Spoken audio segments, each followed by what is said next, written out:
So, as we sit about a month away from training camp period starting for the NBA teams, we should go ahead and look at who will actually be possibly attempting to capture the flag. Now, obviously, Cooper Flagg is a phenomenal talent, as are many of the top 7-ish, top 5-ish picks that will be likely available at the coming of this next year's draft. With that being said, it's not just the Utah Jazz that are looking in on things, and while there are some other teams that have the ability to make some plays, there are a few key teams, in my personal opinion, that have the ability to put their name in the hat, if you will. With that being said, it's your boy Wraith Hoops. If you're new to the channel, go ahead and smash that like button, subscribe, turn on post notifications, and without any further ado, let's go ahead and get to covering it.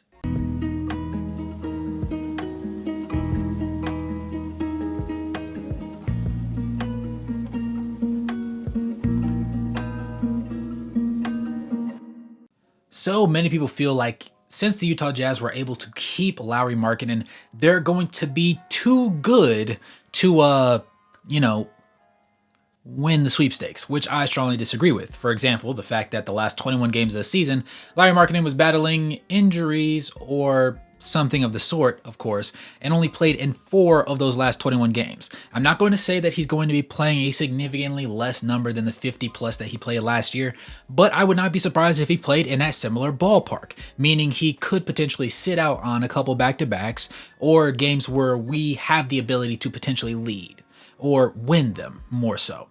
With that being said, though, we also have to pay attention to the fact that one of our picks is going to be Oklahoma City Thunder's pick, which is also top 10 protected, similar to the protections that were on it the previous season. And because we ended up dropping down out of the playoff race and ending at the bottom of the barrel, we were able to maintain it. So, of course, we expect with the currently built roster that has 7 players under 21 years old, literally half of the roster, they're not going to be able to, be a top 20 team in a league. That is not the expectation at all. But it's not enough to just be bottom 10. It's more so important to be really, really close to the bottom because, of course, the odds will not be entirely being in your favor. You won't be guaranteed that coveted number 1 overall pick, but you want to do everything in your power to get as close to it as possible because you don't want to miss out on a potentially franchise cornerstone tier player, which a lot of these players at the top of the draft will be this upcoming year, according to many analysts. That said, I feel like the Utah Jazz have one of the strongest cases to make when it comes to that situation, and there's only one particular team that really stands out as being clearly preferred, in my personal opinion, and they are also in the Western Conference, that being the Portland Trailblazers. From a talent standpoint, they're just not there. Yes, they have Scoot Henderson. Yes, they have the likes of DeAndre Ayton, but there's not a whole lot of pieces there that will probably be there the duration of the entirety of the season, at least, that will end up pushing things too far forward. Last year, they won 21 games. They were going back and forth with the Jazz, even with healthy rosters. So that was also including when they had, Malcolm Brogdon and such. So I don't know if that's actually going to remain the case this upcoming season, but they're really going to be duking it out for that 15th and 14th spot in the Western Conference. And either way, they're both going to be at the bottom of the barrel, in my personal opinion. I don't see a world where the Trailblazers take a significant step forward. I do think Scoot Henderson is going to have a better season than he had last year, obviously. But all in all, I don't expect anything too significantly impressive to occur because they didn't really get better this offseason, to be quite frank with you. And while the Jazz are in a similar boat, I think that because the Portland Trailblazers were so bad last year, the entirety of the year, they will have a leg up and they will be the favorites to have the odds makers in their pockets, if you will. I believe that the next overall will end up being somewhere between the Washington Wizards and the Brooklyn Nets. These two are intermittent because they're kind of good and kind of mediocrely terrible. The Washington Wizards got better this offseason. They added Malcolm Brogdon. They added Jonas Valanciunas. Why, I don't know, because they have Jordan Poole. They have Kyle Kuzma. So that's a very interesting mid-4, if you will. Not that I'm a hater of the Washington Wizards by any stretch of the imagination. They're just always been a mid-team when they lost John Wall and then later on with Bradley Beal's situation. So I don't expect anything out of them. They did technically on paper get better. I don't know if they actually will perform better, but you would think that they would still want to tank because they don't have any franchise-altering talent. I don't think you want your cornerstone to be Kyle Kuzma and Jordan Poole, and I don't think Valanciunas or Malcolm Brogdon end up pushing the net any further than it already has been over the past couple seasons. But bar injuries or anything like that, they could be a sneaky player team to reach a play-in, maybe end up as the 11th seed in the Eastern Conference. So I don't think that they're necessarily terrible. The Brooklyn Nets are also kind of in a weird spot because they traded away their best player, who was Mikal Bridges. They're trying to get rid of a couple players, not necessarily in a fire sale style, but to try and get some viable assets out of a lot of the pieces that they have available to them. At the same time, you have your Cam Thomas, you have your Cam Johnson, you have all these guys that are solid players overall. And while there's no guarantee that they're on the roster at the end of the season, I do think in the beginning of the year, led by Cam Thomas's shot chucking, they will be a okay kind of team to play. They will be competitive, put mildly.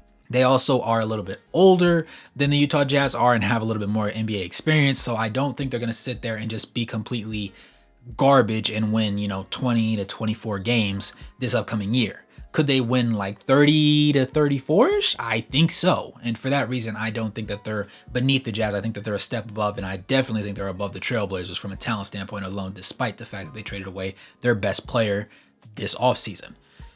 Like I said, though, between these four teams, it's going to be somebody's race. And of course, if you end up being the worst team in the league, that does not guarantee that you get the best pick.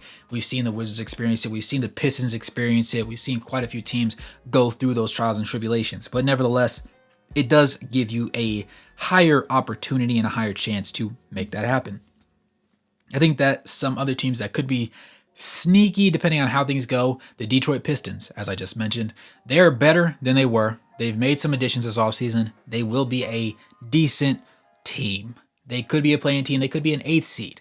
I don't think they're going to be a top 4 seed. That would be absolutely incredible. But they will be in the mix, in my opinion, based on the additions they made at the trade deadline and this offseason so far. The Charlotte Hornets, if healthy, Brandon Miller in year 2, LaMelo Ball healthy with ankle braces on. They still got Miles Bridges. They all have all these pieces. Grant Williams. They're going to be a force to be reckoned with, to be quite honest with you. I do think they're going to be in the playoff mix. I don't know if they'll make it. If they are healthy, I would not bet against them, actually, at the very least to make the play-in, which would be the first time in a very long time that they saw any sort of playoff action. Then you have the Toronto Raptors, who are in an interesting place with Scotty Barnes and company. I don't really know what to make of it entirely. They did end up re-signing Ochai Agbaji. Well, they had Ochai Agbaji, but they re-signed Kelly Olynyk for a couple more years, and both of them actually came over from the Utah Jazz. So it's safe to say that they're going to be at least as decent as they were last year, and the Jazz were battling out with them when they were healthy. So I expect them to lose those games against the Toronto Raptors this upcoming year, moving them over the bottom of the barrel. And then the Chicago Bulls, who are always in purgatory, but guess what? Nobody wants Vucevic. Nobody wants their lovely guard, Zach LaVine, even though LaVine is tough because defensively he's just mediocre and he's very hell-bent on getting injured every single time possible. So these are 4 other teams that are mediocre, not too great, all in the Eastern Conference, ironically enough, because the Western Conference is just stacked out the ass. But I think that overall, the upper half of the teams that I said, the Trailblazers, the Nets, the Jazz, and obviously the Washington Wizards will obviously be the bottom 4 teams in the league. I think that the Washington Wizards and the Utah Jazz will be bottom 3, with probably the Trailblazers still being the worst team. I do think that the Utah Jazz, if you're a Utah fan, have the best opportunity to be second to worst. I don't think that they're young, but they're talented and young, and they still have Colin Sexton, who people drastically underrate, and they still have Lauri Markkanen, of course. But I don't think that that's enough to make them an extremely, extremely good team that can battle it out on a nightly basis and win a lot of close games. Will they be in some close games? Absolutely. It will be a great experience for the young guys, but I do think that ultimately the goal is to lose a lot of games, and they will do it. In my prediction, I said that they're probably going to win. Really, if you were to guarantee wins, you could say they're probably 16 guaranteed wins against fodder teams that are also tanking. But there's probably, at best, 8 to 10 games that they could also win against other teams on a random Tuesday night in the middle of, February or November. But I don't think that is very likely, and for that reason, I think that they're going to be right there at the table, licking their chops, ready to capture the flag. But let me know what you guys think in the comments below. If you're a fan of a different team, what do you think your odds are at getting low in the draft? Would you like to tank? Would you not like to tank? Where would you like to see your team progress, and what direction would you like your team to go?